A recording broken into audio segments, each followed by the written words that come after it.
Hey Brock, how's it going? I'm doing great. Thanks for doing this. Yeah. I was trying to think, do you know when I first met you? When did we first meet? Whew. It seems like it's got to be at least 10 years ago, if not longer, um, that we met. You remember Aubrey? What was Aubrey's last name? Aubrey McGowan. Aubrey McGowan. Yeah. So Aubrey had met you or read something by you, and then I met you after that. I think it was Aubrey that introduced us years ago. Okay, yeah, because I was thinking about it the other night, and I think I first stepped foot in Hope Fellowship like 2009 when Heather and I moved from Los Angeles to Dallas and then Dallas to Frisco, and I met Aaron Alexander on Twitter back in the day, and it was actually probably 10 years ago. I remember you guys passed out my book, my book on Yes, men at the men's conference, which is coming up in exactly. February. So Yeah. So that would have been about the time that we met right before that, I think. yeah, So, time is flying yeah. for sure. Well, hey, tell I obviously know what you do, but I'd love to hear just kind of an introduction in terms of like your main roles and responsibilities at Hope Fellowship, which I know is a lot of different things. You wear a lot of different hats, but if someone comes up and asks you what you do, how would you describe that? Yeah, so my official title is I'm the lead care and support pastor. And so anything we do to kind of care for, support folks during different seasons of life, I oversee that. And one of the main things I get to do now, and that role has evolved a little bit over the years, is ReGeneration, which is for our individuals looking for community building, discipleship, recovery, just navigating through life together. And so that's really kind of my main thing is helping people really discover authentic community and kind of go through a process of creating space to be with God and kind of journaling and figuring out what's going on inside of them. Yeah, that's a huge role. I mean, those two ministries alone are pretty significant. I was thinking, during an average week between ReGen and ReEngage, I mean, how many people kind of typically are coming through those ministries? Yeah, so it varies depending on the season, but I'd say we probably average, 200 to 300 people a week that we're kind of It's a working with. lot. Yeah, yeah, exactly. And then a huge number of volunteers, obviously. Yeah, and they're the heart of the program. And so one of the things that I've discovered over the years is like, man, I've really got to be great at leadership development and pouring into the Mm. leaders because they're the ones on the front lines, listening Yeah. and supporting, praying for, having conversations, coffees. And so like I feel like my role really now is pouring into volunteers so they can be successful at helping people navigate through tough seasons. Yeah, and I've been thinking a lot about those two ministries and in my role as a therapist, I would say I've personally been referring people to re-engage and regen for 10, 11, 12 years, and a little bit of what's the word I want to use, maybe a little level of hypocrisy in the sense that I recommend all therapists do their own therapy, which I Yeah. do. But I didn't have firsthand experience sitting in the groups. I had obviously taught at different times at re-engage. I think even at one point you had a video of me talking about forgiveness for a short Yes. season.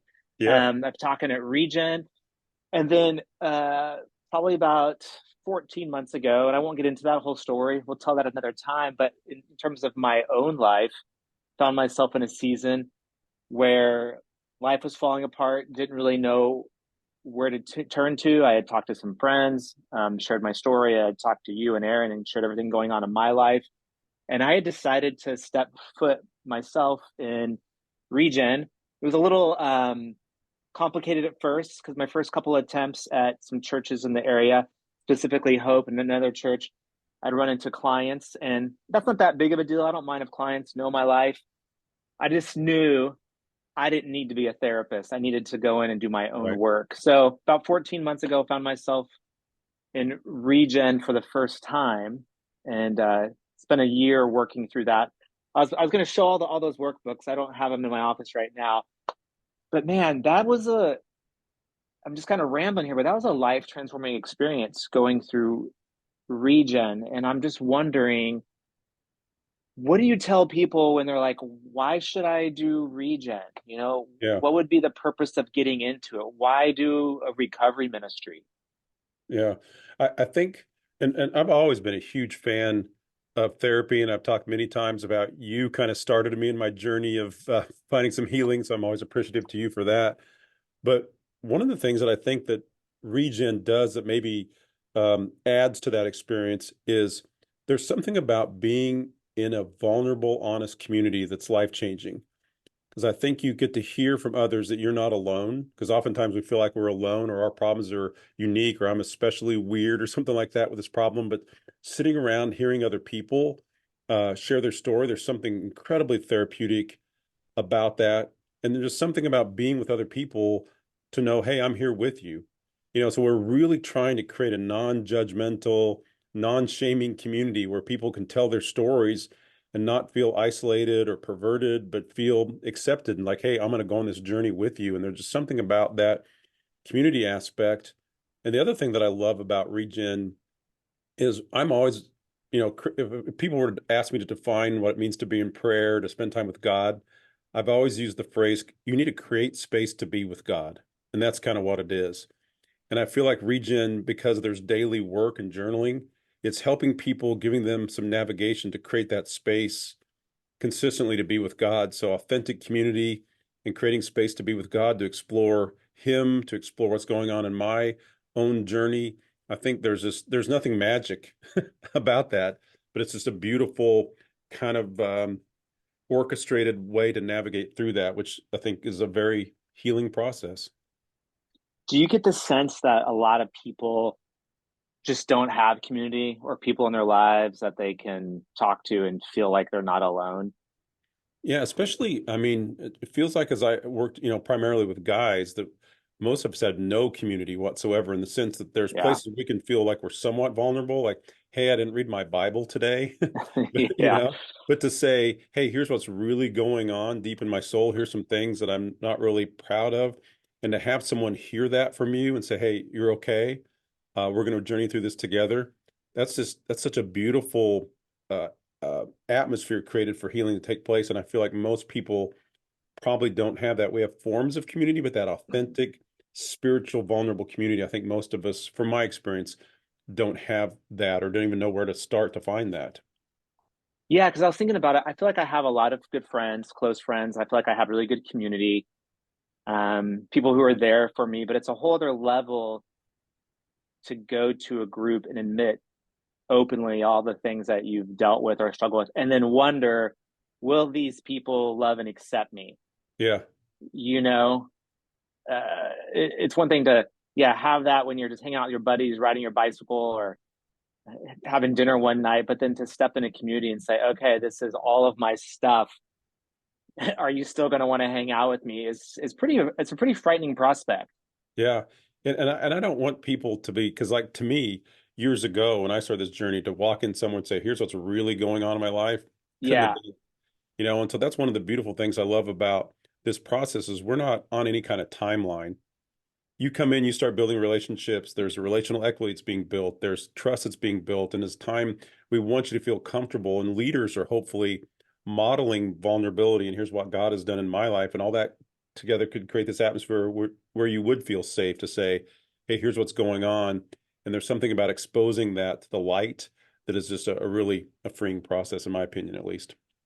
yeah. No, I think I was so desperate for help. I remember the first night I got into a group, and it wasn't a closed, confidential group yet. At this point, there were still men, and it came my turn to share, and I just dumped my entire life history and everything I've been dealing with and why I ended up in the group. And I remember looking around, everyone was kind of stunned. Even the leader was like, wow, man, you just shared. He wasn't. They weren't like upset or anything. He's like, wow, you just came in and told us everything, didn't you? And I'm like, I'm here to do the work.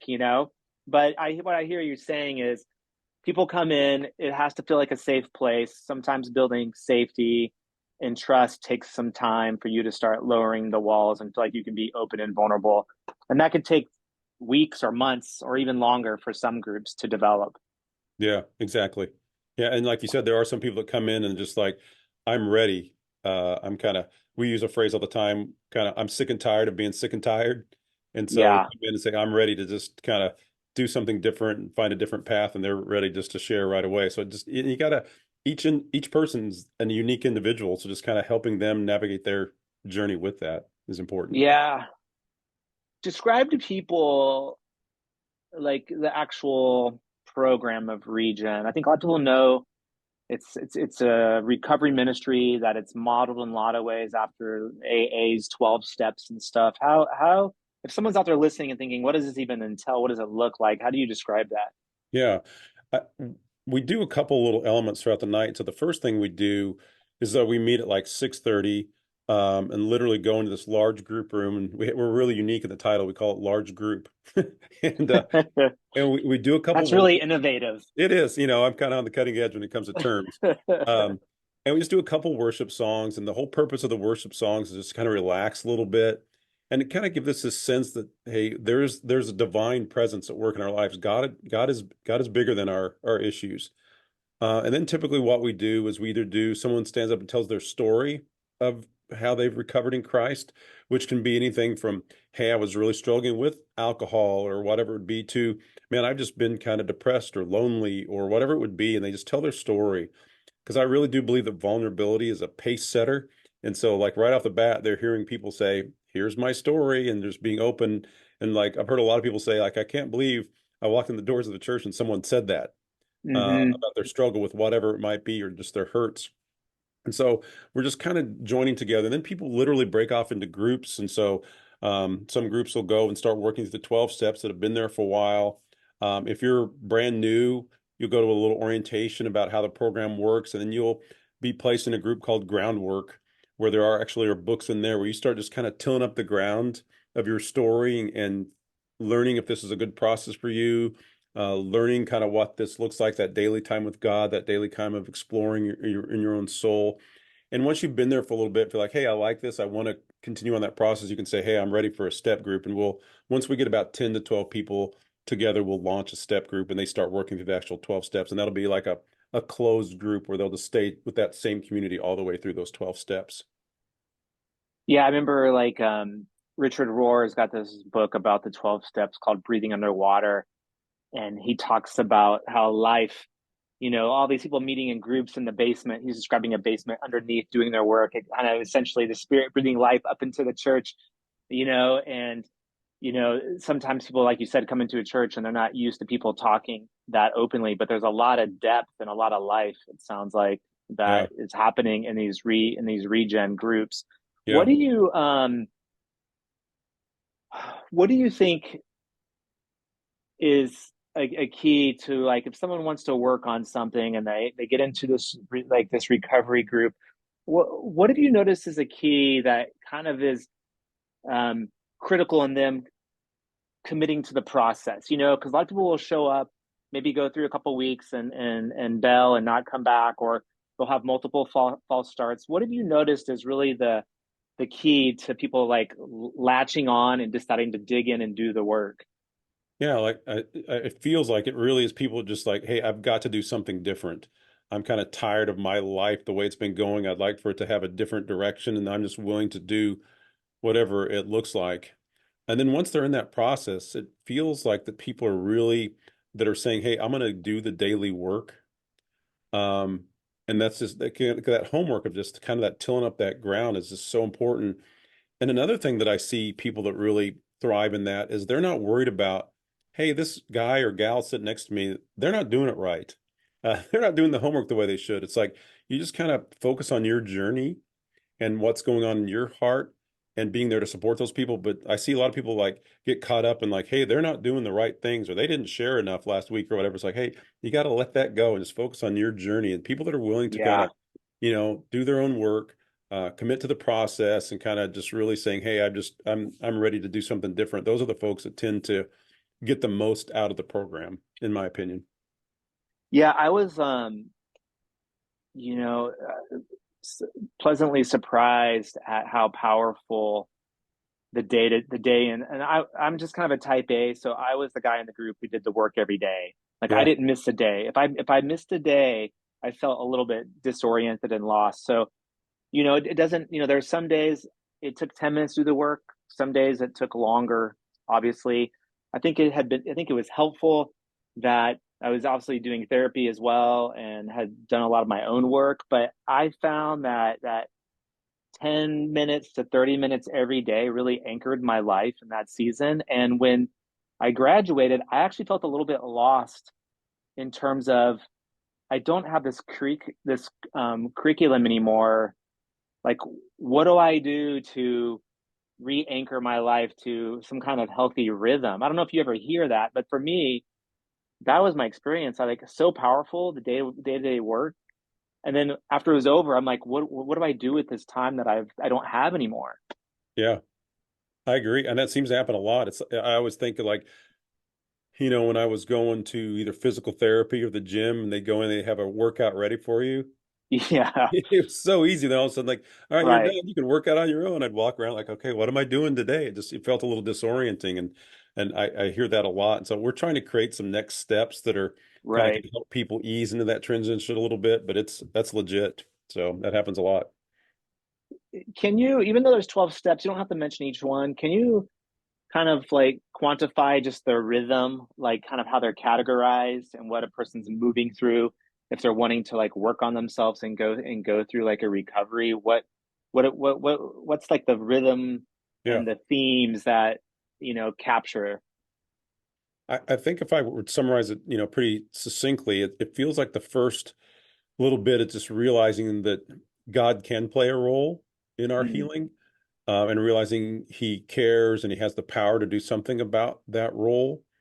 And then it feels like it's a little exploratory phase about why am I here? What are some patterns? What are some things in my life that I'm not really happy with, and I'd like to see kind of change and start to look at an internal look.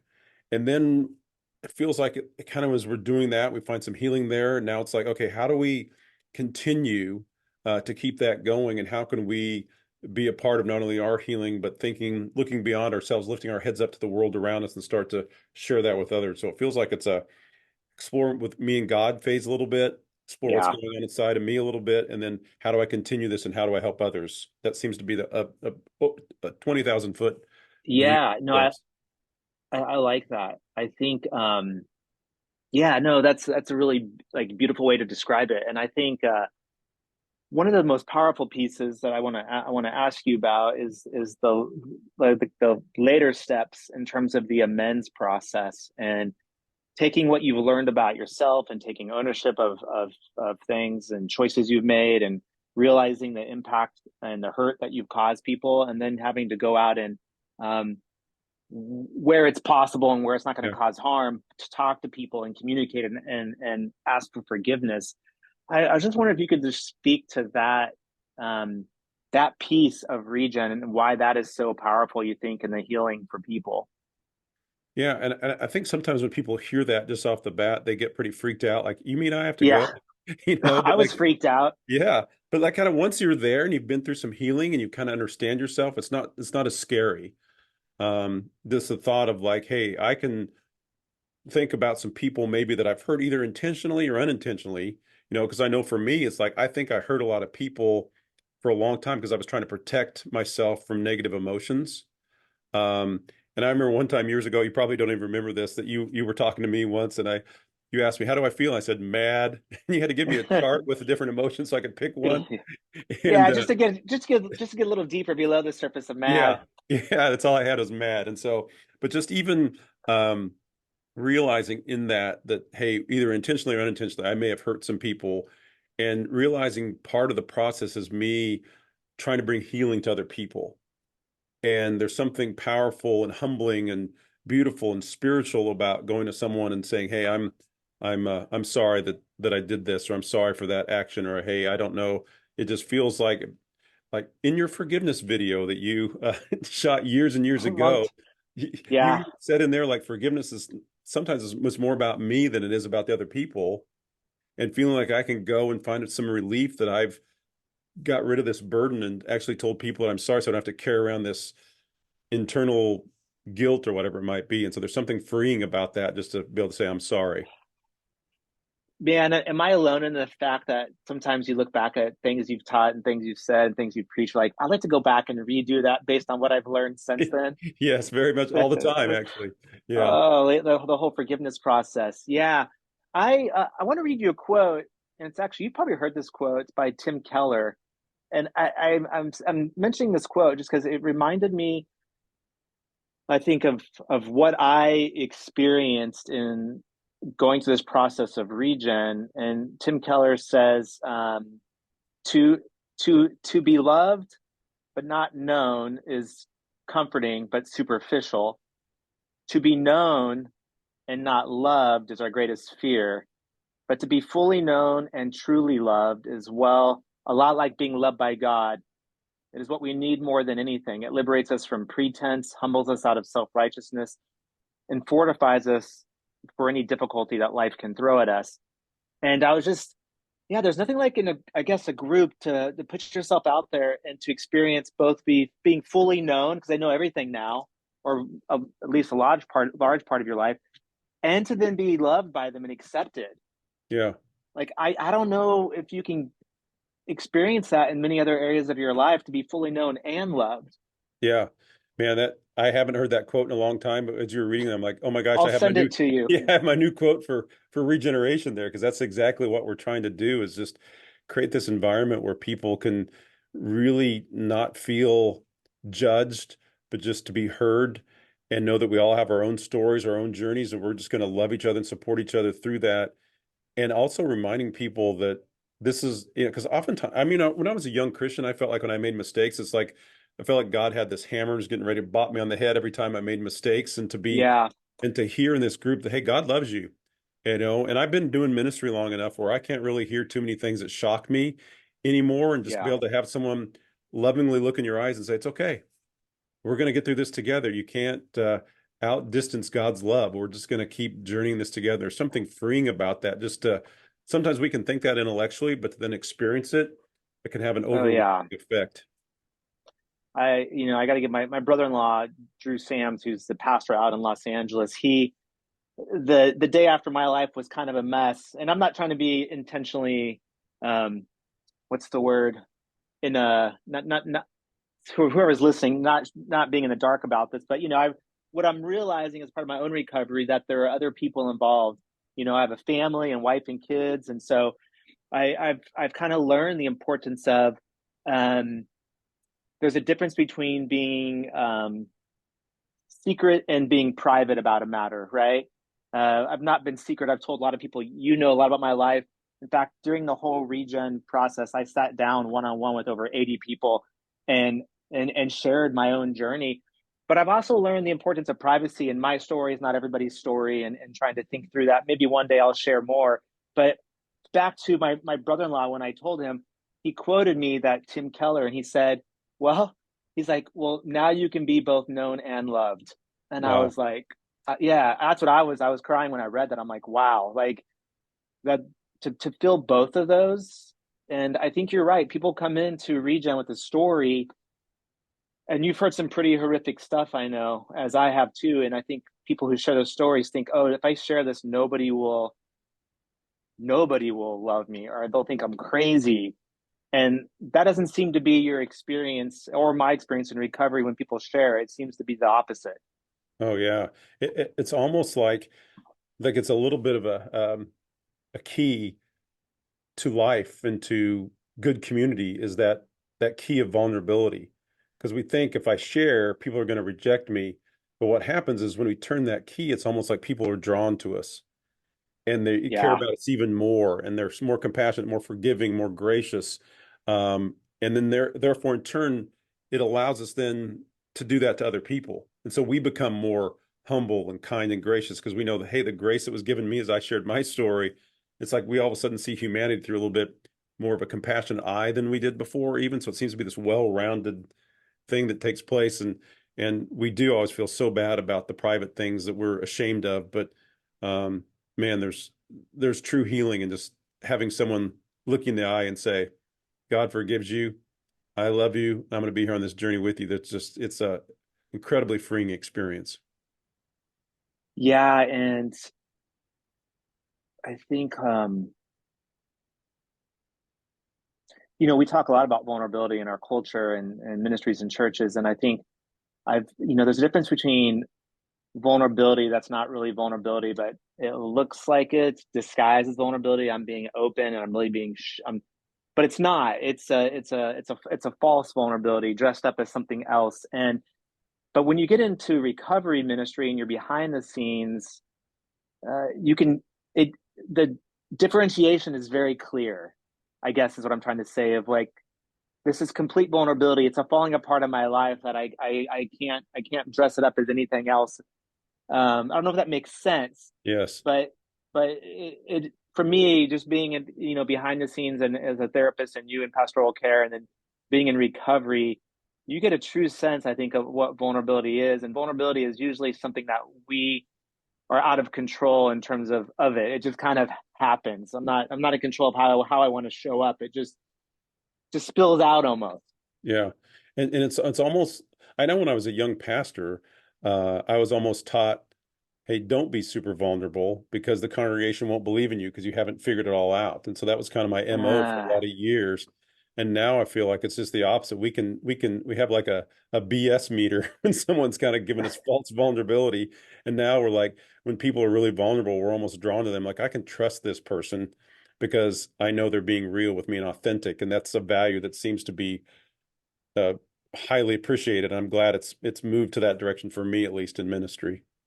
yeah, and there's a difference with, I think you can tell vulnerability, that you can tell someone's done their work and they're not bleeding all over the audience. There's healthy Yes, boundaries. And yes, then someone yeah, who's just kind of, but hasn't really done their work and there's no yeah, boundaries there and it's kind of a mess, And so, well, I was kind of thinking back what you said earlier. There is a knowing intellectually, I guess, that we believe, especially if you come from a faith background, that God loves me and accepts me. But to feel it and to believe it in our heart, that's really the transformation. It seems like that a lot of people experience when they move into recovery and out into community. That's very different. yeah. And there's people that have a hard time, like you mentioned before, when you kind of finish the 12 steps, people have a difficult time leaving because like I've never experienced anything like this before in my life. Where am I going to go and find this? And so it's a little scary to think about, okay, where do I continue this journey? And so it is something that, like you said, the experienced just has so much retention, so much value that you can say, hey, I know I've tasted and I've seen that the Lord is good here. Well, and this is something, you and I have talked about, and I'm still in a season of discerning this. It's because my first gut instinct was, even before I graduated, I'm going to serve and give back and be a part of ReGen. I'm going to be a leader, and I want to do that probably at some point. But I was actually encouraged by my therapist to take a step back for a season. And his point was to not let my struggles, my sin, Hmm. eh, define who I am. Yeah. That the only filter now that I see myself out of is that I've done these things or those things, and to kind of do a little more work, get some healing, and then to come back and think more like, what are my gifts? Where can I serve in a way that's appropriate to me? And I I guess so. I'm kind of wrestling with that myself because I'm also thinking about, like you said, I know a lot of people who get addicted to recovery groups. Um, they kind of become lifers, and I don't not saying that's right or wrong. I just something I observe, and so they're always kind of stuck and working through something, and I don't know if that's different than finding healing and then looking at making it take a different form in terms of how you navigate that the rest of your life, or if we do need to be in recovery the whole life. I don't really know. I mean, curious what you think. Yeah. No, I think we do need to be in some form of recovery for the rest of our lives. And I'm trying to redefine the word recovery. It's not just like, because I think oftentimes in our society we hear that and we think alcoholism or something like that. But Right. recovery is maybe I've had the wrong way of thinking. Maybe I've had the wrong way of processing negative emotions, whatever it would be. We're always in the sense of like having to reframe and rehear those messages. And so, but I think some people, I think it depends on the human being. I think some people being involved in recovery work for the rest of their lives may be the thing that they need. It's like, Right. if I go to the gym and I don't have a trainer, I'm not going to work out. Well, get a trainer. Okay, Yep. done. So some people it might be, and I think it's just, again, as we continue that journey of discovering ourselves, we'll figure out what that might look like. And it takes on all kinds of various forms, what recovery for my personal recovery looks like. And if this is the thing that helps people continue to feel that, and then let's go for it. Let's continue to explore why we're doing that too. So I I don't get too hung up on that if they become lifers, because it might be the very thing that they've discovered Yeah, that this is the thing that gives me life, and that's okay. maybe what I'm hearing, there's a difference between, of course, everyone's kind of on their own journey and it's going to look different for everybody. That's different than someone who's like, this is the only way to do it. You have Correct. to be in AA every day for the rest of your life, or you have to go do this and that. Yeah. Otherwise, you're failing at recovery, right? So Yes. sounds like what's critical is as people move through recovery is to start thinking about the transition out of it and what does that next season look like? What does God call me to? What would be most helpful to continue the work that I've already done? And that may be going through ReGen again. It may be stepping out of it. It may be serving. It may be getting into a men or women's Bible study during the week. Who knows? I guess there's a lot of different options one could explore. Yep. What do when you think about recovery, you said you kind of want to redefine it. I was thinking of Paul's language in Ephesians about the old self and the new self, and he seems to describe it there in the text as it's an ongoing process. So it's not Yeah. something you figure out once and you're done. So maybe recovery is whatever those things that we do that help us identify the old self continually at work in us, and we're able to put on that new self daily. If Yeah. that makes sense. Yeah. Yeah. Because I think one of the things in the 12 steps is like kind of a callback to always be working on the 12 steps. And that doesn't mean necessarily walking through them with a group of people, but realizing the beauty of, hey, I need people around me to support me on my journey. Hey, I need to continue that self-evaluation of what got me here. Hey, I need to continue to involve God in my life. And so I think, like you said, that can take on different forms for different people, but I think we're all called to, you know, continually be growing. Because I've noticed in my own life, and I think you're an advocate of this as well. If I'm not learning, I tend to be sliding backwards a little bit and going back to old patterns of thinking and old patterns of behavior. And Yeah. so like it's a continual call to grow. And so I think that call to growth is there for all of us for the rest of our lives, because it's a little unnatural to think about sharing what my struggles are. It's a little unnatural, like in a relationship, to think, oh, I need to put this person's needs above my own right now. It's a little unnatural to think, oh, I should probably listen a little bit more here than speak. And so we need those constant reminders. And then as a Christian person, we have to constantly tapping into God's presence, because I think the Holy Spirit guides and corrects and heals and restores and does all these things, that we've got to be continually going back to those sources that gave us the power to find the healing in the first place. So Yeah, no, I agree with you. I'm an advocate of continually thinking of ways to grow as a person. One of the actually interesting challenges for me, and I don't think I would have had insight into this except one of the men in my life that I talked to and shared what was going on with me. He had been through recovery himself. He's actually a therapist, really gifted, and so we hopped on a Zoom call one day, and he said, because he knows me pretty well. He's like, I could see where you turn this recovery ReGen process into just another achievement that you're working on, mm, and like a form of like of performance. yeah, And he's like, I really want to encourage you just to slow it down. Um, don't feel like you have to achieve or move at this rate, but make sure you're slowing down enough to receive from God and receive from others the work that you do. Because he's like, there's a tendency a lot of people he said in recovery to just turn this into another thing that we do. And that was yeah, hard for me, yeah, because you got books you want to get through and steps you want to accomplish. And, it was just challenging. yeah, yeah. And you and I were talking earlier about how, like, for me, I'm a weirdo when it comes to exercise. I have to have goals in front of me in order to keep Yeah. exercising. If it's just like, oh, exercise, okay, I'm probably going to fail at that. But if like I have to do this many miles this week, okay, I'm in.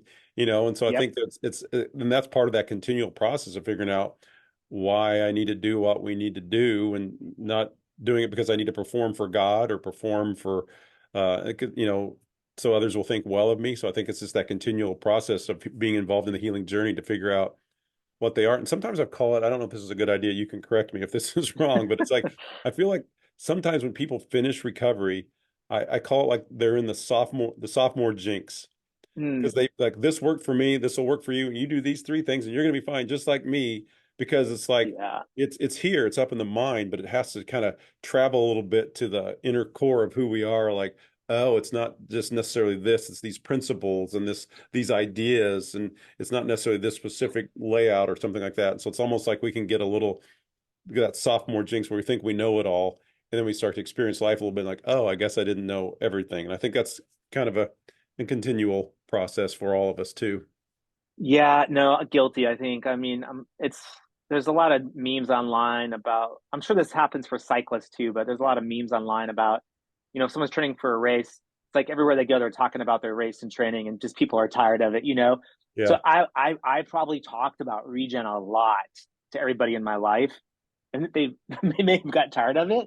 Yeah. But my friend Todd says, yeah, he goes, I remember him pointing at his head one time at a marriage intensive we're doing. He was telling the couples, it takes a long time to take that 9-inch journey from your head to your heart. Yeah. It just takes a while. Yeah. And I do think another benefit though of like the recovery process that I've thought a lot about is, and you kind of mentioned this earlier, I do think it was important for people in my life, friends, community, family, wife, kids, to see me going to this and doing something, on top of other things I was doing like therapy. Not every day, because I would do it at work a lot, but my kids, as often they would get up, or my wife, and they'd see me working through my workbooks. And I think sometimes the recovery process, though it's about us and our journey, it demonstrates to others like, hey, this person's working on something, they're taking responsibility. I don't have to instruct them or try to control it for them. They're leaving the house every Tuesday night or Thursday night and going to this group. That Yeah. group's going to care for them. That leader is going to care for them. That mentor they're going to meet with during the week is going to care for them. And I can just focus on myself and do my Yeah. work that I got to do. Does that make sense? Yeah. And I hear that all the time from people like that have been through stuff in their family. Like if they see a family member, it's like words are, like, hey, I'm going to change, I'm going to do this. That doesn't seem to make an ounce of difference. But continual action seems to create this level of, like you said, a calm or a settling. Like it's okay. God's in control. They're working. I can focus on how I need to change or how I need to recover from this process. And I do see that frequently, that just knowing that process. I hear people all the time, like they'll come up to me and say, Brock, I just love it. That I know on Monday night, my husband or Yeah. whoever is your responsibility. And it just gives me this sense of freedom. I'm like, well, they're not really my responsibility, but they're coming and hanging out with me for sure. So Yeah, I say all the time to couples sometimes here, even just individual by themselves. I'm like, you know what? Maybe your very first step is to sign up for ReGen and just show a commitment to something. Because let's be honest, you could be in a group from anywhere. I mean, at the minimum, I would think 42 weeks to as long as 50, 60 weeks, depending on the pace of the group. So correct. that's a long time. Yeah. Yeah. And some people get upset about that. Like, why is it so long? And, my answer is always, you know, it seems like short-term stuff, will give you short-term results. And there's something about being kind of that ebb and flow, because we can be Yeah. so excited about our recovery and really working hard Yes. that we kind of get tired of it, tired of the daily work. And we need people then to keep lifting us up and say, hey, there's still more things to process. There's still more community to be built. There's still some listening skills to go in this direction with and spend time with God. And so it just seems like that kind of ebb and flow. And there's something, a sense of accomplishment when people Yeah. get done. My favorite thing that I've ever been involved with, and I say this sincerely in ministry, is a ReGen celebration night. When I hear men and women get up on the stage and just say, hey, here are three things that described me before I started ReGen, and here are three things that would describe me now, and to see some life transformation. Yeah. um, Knowing that it's not like, oh, because sometimes you can go to a weekend seminar like, hey, I'm changed. Well, okay, maybe. But, over the course of a year, you feel like, okay, that's has a little bit more legitimate chance of being long term than just something you experience because of emotion on a weekend. So I love those celebration nights. Yeah. I was reaching for my the Yeah. you see that the ReGen The ReGen coin, coin. I guess. Yeah. Yeah, that was the night I got it, and I got up and I shared, right? And I bawled my eyes out actually. It was a mess. To Yeah. My wife and kids were there and my mentor, and um I think we all went shortcuts, but I mean, let's be honest. Like, is there any shortcut to growth? I mean, I guess there can be those. I mean, as a person that believes God can change things, and there seems to be instant miracles that happen in Scripture, and so I'm not Yeah. opposed to that, but it seems like that's the exception rather than the norm for sure. Yeah, and it even, I mean, I was just thinking, this God that we worship and follow doesn't seem to be interested in shortcuts. Yeah, I mean, like, sorry, it's going to take you technically 13 days to walk from the wilderness, Egypt, to the promised land, but I'm going to take you through 40 years instead. yeah, yeah, Or, or even Paul's like miraculous conversion experience on the Damascus Road. It seems like he disappears for a while in the book of Galatians and he's off doing something for 3 years. We don't really know. yeah, But I would assume God is finishing the work or continuing the work that was done maybe kind of immediately, but it's not complete, I guess. And so it just doesn't seem to happen, like you said, very quickly. Like it's just going to take time. And if you want healing, it's going to take you 30, 40, 50, 60 weeks to get that process into a yeah. good place. And it's also difficult because I feel like our society kind of gives us this illusion or this mirage that is possible. There's quick fixes are out there and available. Um, and so we kind of, I think all of us in the back of our mind have that, oh, I'm gonna get healed or get fixed or whatever word we want to use about ourselves quickly. And it just doesn't seem to, my experience hasn't been that that really takes place. It can be short term. We think hey, everything's Yeah. fine, but then it really will come back to reality comes back before too long. Well, even a podcast that I've loved over the years, and I've the Tim Ferriss podcast, who's famous for like the 4 hour work week and 4 hour chef and 4 hour body. Uh, you can tell in his journey now, he's grown a lot, he's changed a lot, and I think he's the place where he's like, oh yeah, there's it takes a lifetime. So I Yeah, think people who showed hacks and show people how to do fast things realize like for something to stick and continue, there has to be a period of time, like you said, maybe even experience the ebb and flows of ups and downs recovery to get to a place where it feels like, okay, now I get it. yeah, Now I know what it's like to move forward. yeah, definitely. Do you have, would you say like a theology of recovery? Like is there a story or a passage of scripture or a character or something when you think about recovery, your mind is drawn to it?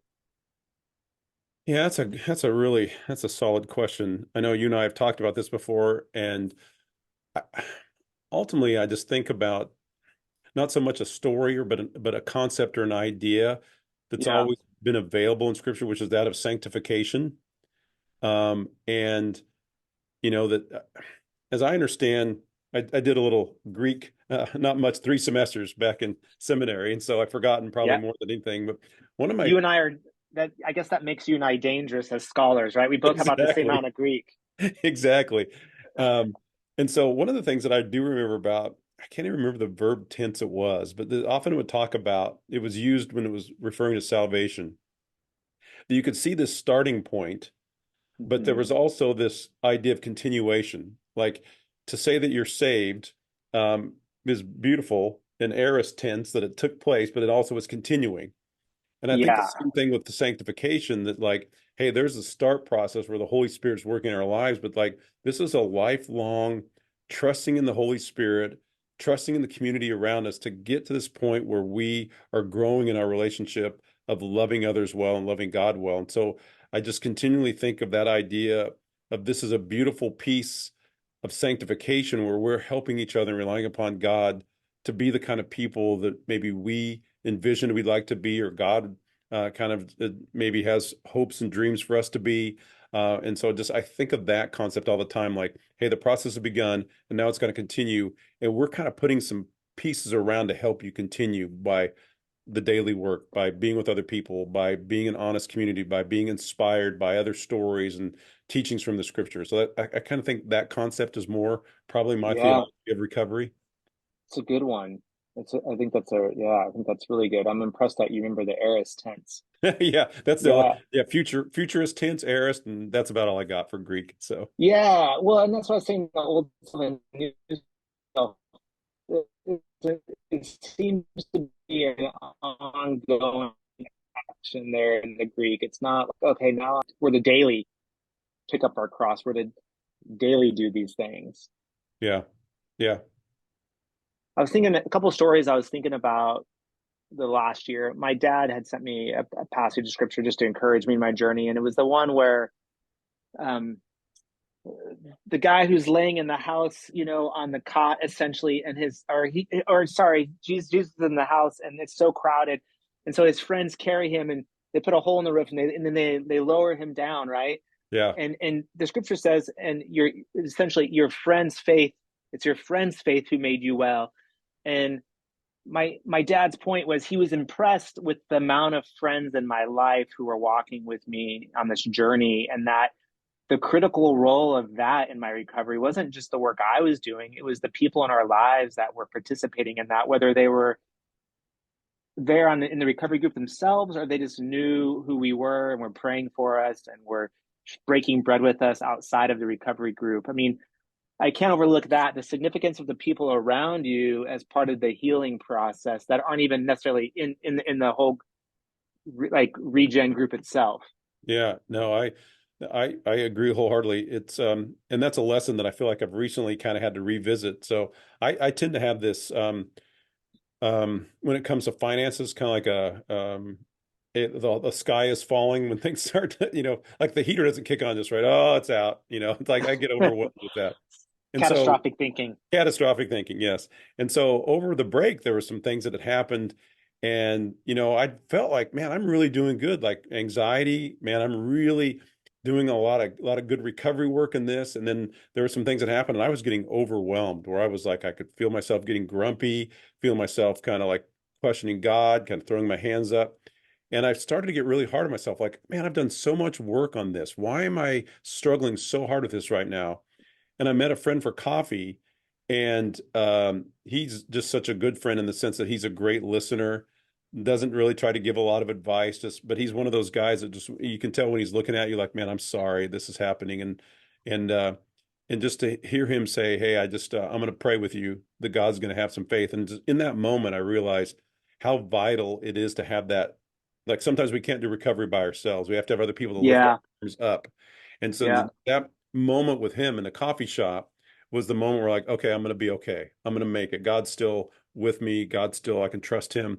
And again, he didn't really do anything but just listen and pray with me. But it was just in that moment I realized, man, my recovery is not just my responsibility. It's a communal responsibility. We have to have people around us that continue to lift our hands up when we say, hey, I'm tired. I just want to lay down here and give up. And so that was a That's recent good. important lesson for me. Yeah, I mean, I like that imagery too of you know, uh Aaron holding up Moses' Yes. arms, right? Yeah. When he becomes Yeah. exhausted, you know. My mentor Terry Hargrave, his whole model of restoration therapy is kind of built on the concept of love and trust, that we're wired around love and trust. And I think all of the brain scans and research shows that we're wired around love and trust. They might use the word safety sometimes for trust there, but like and him and I were talking, and I this last November I went back to this group of like therapists. I'm a big part of this community, and I shared my journey. And one of the things we talked about was love. Like we need to be part of a loving community that accepts us, where we feel known, where we feel wanted, where we feel a sense of belonging, and it needs to be a safe community where we can be open and vulnerable. And and what we talked about is it goes both ways. Like the community needs to embody that, but in order for me to be a safe person too, they need to be able to see me doing the work. Yeah. Um, that that church has to be a loving and safe place, a trustworthy place, but we as people have to demonstrate that we are loving and safe also to be a part of that community. And I know like none of us do that perfectly, of course. We all falter here and there, but I guess I thought about that a lot because we talk a lot about the church and the church this and church that and the church this and doesn't do that, but we have a responsibility to be healthy and to demonstrate to the communities that we're part of that we can be safe that we can be trusted. Does that make sense? Like I've Oh, just been thinking about that a lot. yeah. And I think for me, that's always been the ideal as a pastor. Yeah. But it was difficult to get there sometimes. But I feel like in the last decade, as I've been really intentional about my healing journey, that the healthier I get, the more I can do that. The more I can be there for other people, not get lost in my own fears or worries or trigger something that I get can't stay in that moment in. But just, I think that's so true. So it's almost like it feels like we're getting healthy for my own personal health, and so I can feel good about myself. But in reality, it feels like getting healthy does that, but then it opens us up to being better people to the world, our families around us, because we have now ability to be more present and to be that non-shaming, non-judgmental person with others so that they can feel that love. And so it's like, yes, we are getting better ourselves, but we're getting better for the sake of others at the same time. And that seems to be very Mhm. Christian. That seems to be very Jesus, and so I like that part of it too.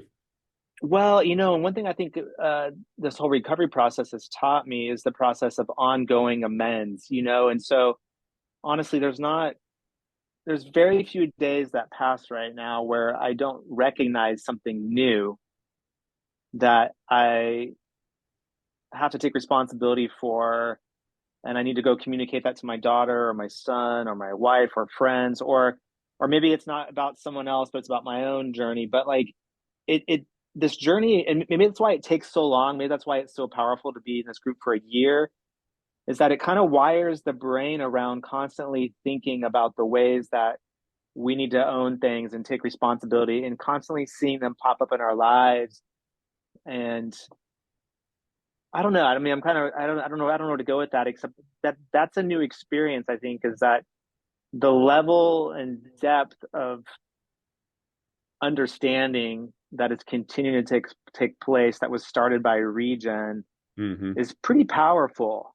Yeah. Because when I say maybe something I said I took ownership from, let's say 6 months ago and apologized for, 6 months now later, I'm like, wow, there's a new depth to understanding how that hurt, and now I need to circle back and communicate it in a fresh, new way to that person Yeah. that maybe I wasn't able to the first time. Yeah. And I think there's something beautiful about just being able to. One of the things that they do at Regen, if you haven't experienced it, is, and everybody probably does a little differently, but we have a timer where like everybody talks, they get 3 minutes to share. And the reason we do that is because some people can share for a really long time and other people Yeah. might undershare, but there's something about developing the skill in that as well. Mm. That, hey, I'm not going to give advice, or I'm not going to try to fix them or correct them. I have this thing where I'm just going to learn how to listen. And when you hear the stories of other people, there's just something beautiful about that I'm learning, developing this skill, and it develops empathy, develops understanding, develops compassion, develops this idea like, oh, I can't judge a book by its cover. I need to probably really understand something. And so I like that piece of it as well, that we're really developing skills that we're probably, you might be better at it. I wasn't, but like developing the Ah, skills of naturally being there for people in a way that's really meaningful to them and not just always having all the answers. And I think there's something about that you just begin to understand humanity a little bit better and develop some better people skills that also develops better compassion long term. yeah, no, I think, I think there's layers to this. Like, I think a lot of people would describe me as a good listener. And my wife always said, oh, you're the person who like shows up at an event and then you walk away and you know everyone's life story. Like, I remember I went to her 20-year high school reunion and I came back after we were at dinner with high school and like, man, I can't believe this about your friend. And she's like, what are you talking about? I'm like, oh, they shared. And she's like, they told you? She's like, I've known them for 30 years. I didn't even know that. And so I think there's a part of me, but here's how we're all blind. I don't think for a large part of, well, there was significant seasons where I don't think my wife and kids would describe me as a good listener or someone who was available or emotionally present. So there would have been a disconnect for them if they heard someone say, "Oh, Rhett's a good listener and he's good Yeah. at being empathetic," and they would probably be like, "What are you talking about?" And Yeah. so I think I was blind to my own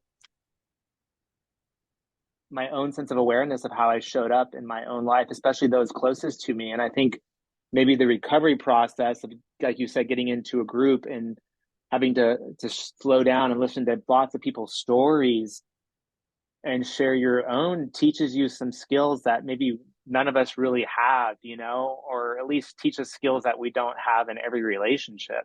Yeah. Yeah. And even just seeing when people do fully get to share and feel heard, just seeing the kind of in their eyes and just their posture that, hey, this is really meaningful to me, and realizing that's kind of a case for most of humanity, I would imagine. And then kind of that question of like, am I present like this and bringing that value, that meaning to my closest people, my closest friends, my closest family members. So it kind of is a challenge like, oh, that really does work. I should probably be that loving to those around me. So,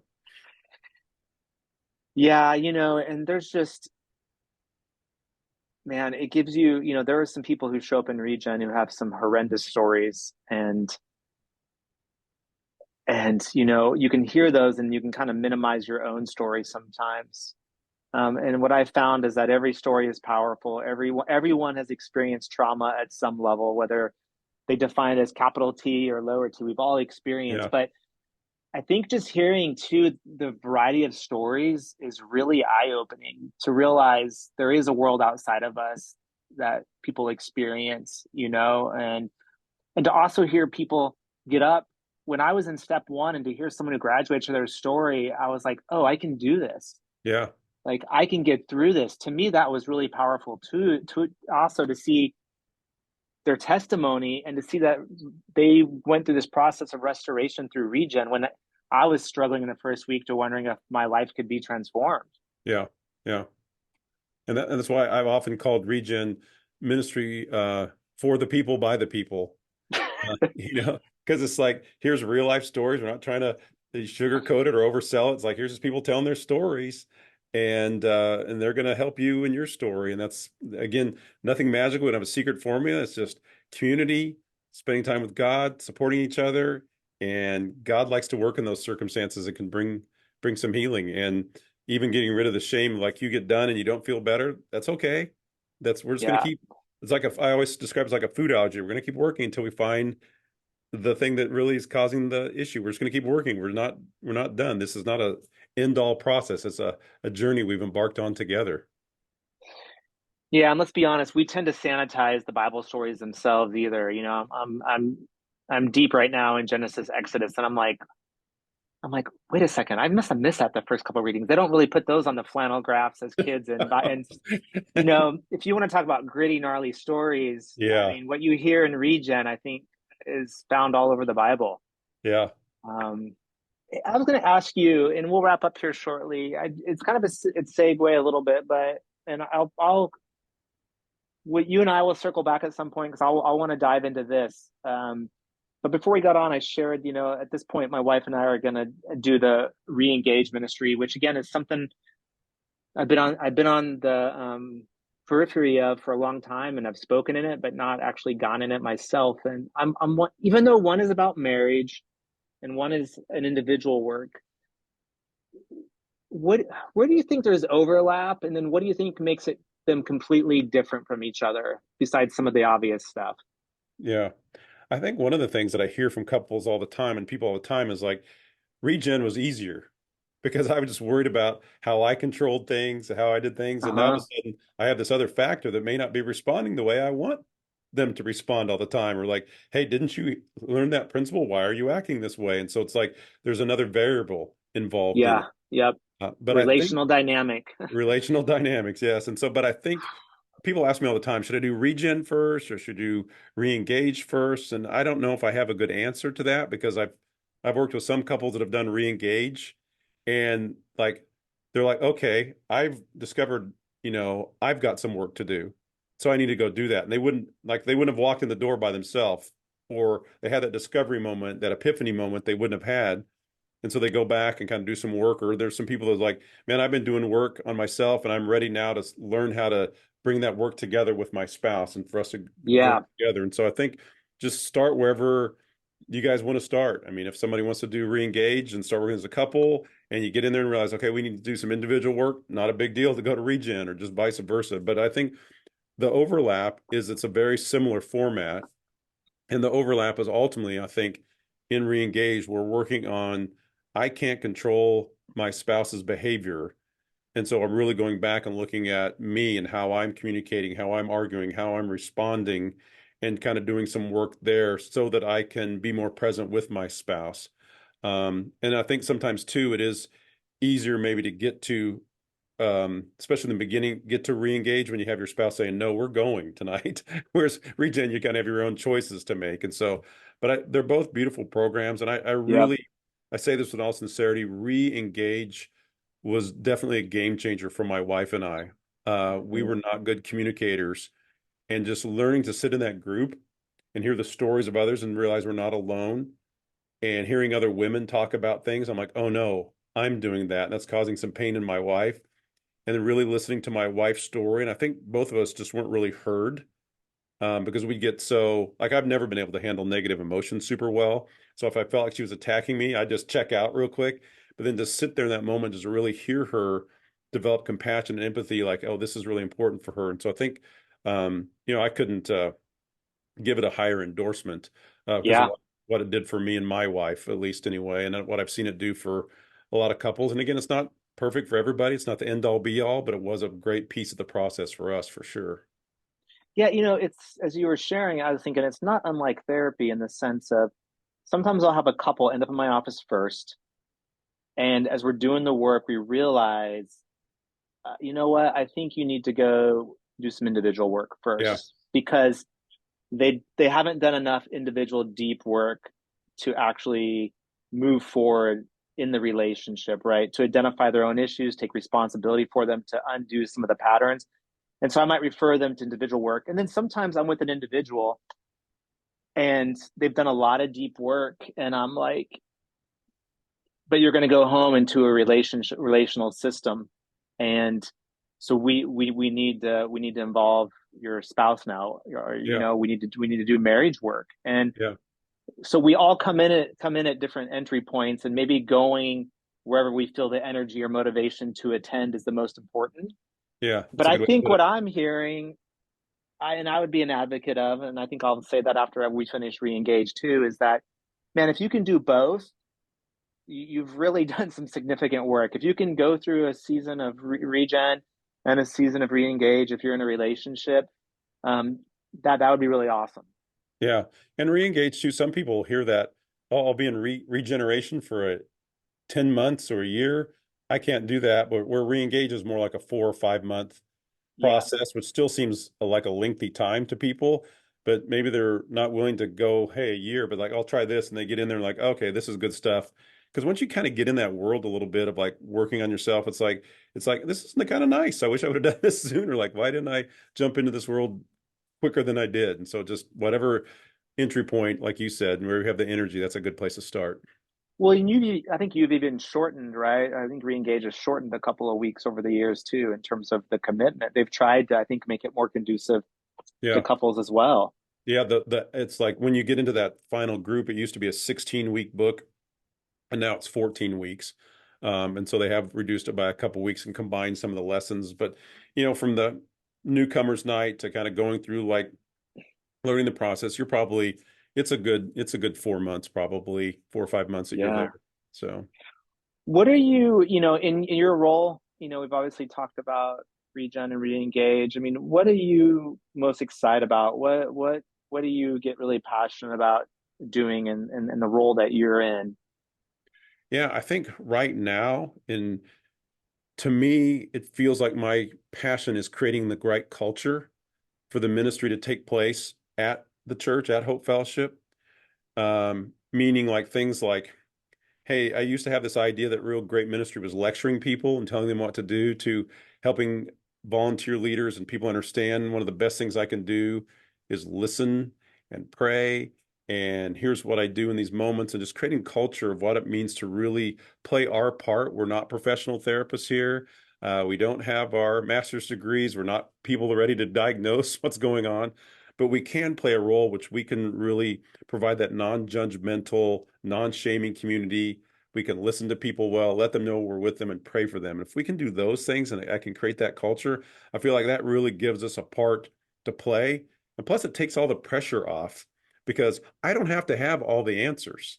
I can rely on Rhett Smith to have all the answers. Yeah. I just can be there present and listen and say, I'm with you and I'm praying for you and I'm going to walk with you along the journey. So I don't have to be an answer person about all these complex things. I can just say, we're going to trust God and we're going to be together and we'll get you to some resources that maybe have those answers. And that's just a real shift in ministry from what I thought Yeah. earlier. And it's a beautiful shift, but it seems like it's very countercultural to how we've done ministry. So it feels like it's an uphill battle to some degree to continually say, hey, this is the way we're going to do ministry here.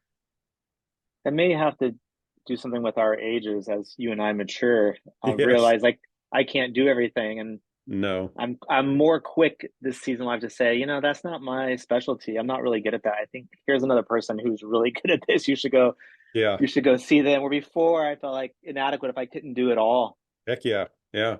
I felt inadequate if I couldn't answer every biblical question or every nuance, or people would leave my Yeah. office because they wanted to know, if um, Adam and Eve had belly buttons, and I couldn't answer that question. They'd be like, "Why wouldn't you know?" I'm like, "Well, I don't know if anybody knows," And so like I I like that not having to be the expert, but just a person that I can compassionately care Yeah. for you, pray for you. I can do that. So not always perfectly, but I can at least get close to it sometimes. Is there anything in this season you've been like reading any books or things you listen to that has really like captured your imagination or you've been like thinking about a lot? Yeah, I was just talking to some friends this week. Like this 2023 was probably the worst year of my life in terms of reading and learning, and Mm, I'm feeling kind of that void a little bit. So I was talking to some friends and just saying, "Hey, I need you to, if you come across a good book or a good podcast, I need you to continually resource me." And I think that's been kind of my goal. I think 2023 was also kind of a year of I'd learned so much in the previous few years of letting all that stuff kind of, and yep. when I say settle, doesn't mean like compromise, but settle, like get deep in my soul and kind of really become part of my fabric. And so I feel like, a football coach that really knows, hey, here's my philosophy. I feel like in 2023, I was really able to find my philosophy of ministry. And so I'm Mm, not using that as an excuse, but just knowing that, and plus my radio went out in my car and I was too cheap to fix it. And so I was like putting the phone in the cup holder. I'm like, I'm not going to listen to anything. So that's my other excuse. But I'm trying this year to get a little bit back on track because I feel like when I'm reading, when I'm learning, I'm really at my moving toward being a more compassionate human being than when I'm not. So, yeah, I'm hoping to get no, back I in that don't. direction. Yeah, I don't see that as settling or complacency. I kind of hear like letting things saturate into our, because I know this is a whole other podcast someday, but there's a tendency if you're in a leadership position or a role, like, you know, you better read 100 books Yeah. and talk about those 100 books you're reading. And I've actually found for me at least, I've really just actually tried to read less books, but better books and deeper books. And um, I'm rereading books multiple Hmm. times because something is really good if I want to really understand it. And I think to me that's just part of letting things like settle in me in a way that just doesn't go through me, but I can use it to help Yeah. me help other people. Yeah. So yeah, I don't know if that makes sense. I'm less interested in the quantity and more just in the quality and letting that work through me. And that's kind of what I hear you doing, and you've allowed this last year to let you just kind of settle into who God's created you to be in the ministry you're a part of, and Yeah. but you would like to actively engage some new stuff and continue to Right. read and learn and Yeah. Yeah. I got lost last year really and it rocked my world. I started reading a little bit of Brene Brown stuff on empathy. And that was, it just was like, okay, this is the key here. This is the key to being a better human being. And so that I kind of just kind of marinated in that all year long. I couldn't get yeah. past that because it wasn't, like you said, it was up here and it wasn't getting here, but I was kind of on that journey to let it really become part of my fabric of ministry. Well, I mean, just to bring it full circle, I guess that goes back to, I guess, true growth or transformation just takes time. Yeah. And there's that phrase. I think I'm not going to do it justice, but you could get them, you could get the God's people, Israelites, out of Egypt, but you couldn't get Egypt out of them. There's kind of like we're part of like these communities that we like are in, and they shape us, and it it takes a long time for even negative stuff to shape us over years, and it takes a long time to undo that negative and to reshape us in some positive ways. I mean, literally, our brain rewiring itself Yeah. takes time. Yeah. You're so right. And well, I appreciate you taking the time. You and I will have to grab a cup of coffee here. Well, you're not the biggest coffee connoisseur, so No, we will we people will make grab a fun of me and my meal. coffee skills. So Nah, you're just not, you know.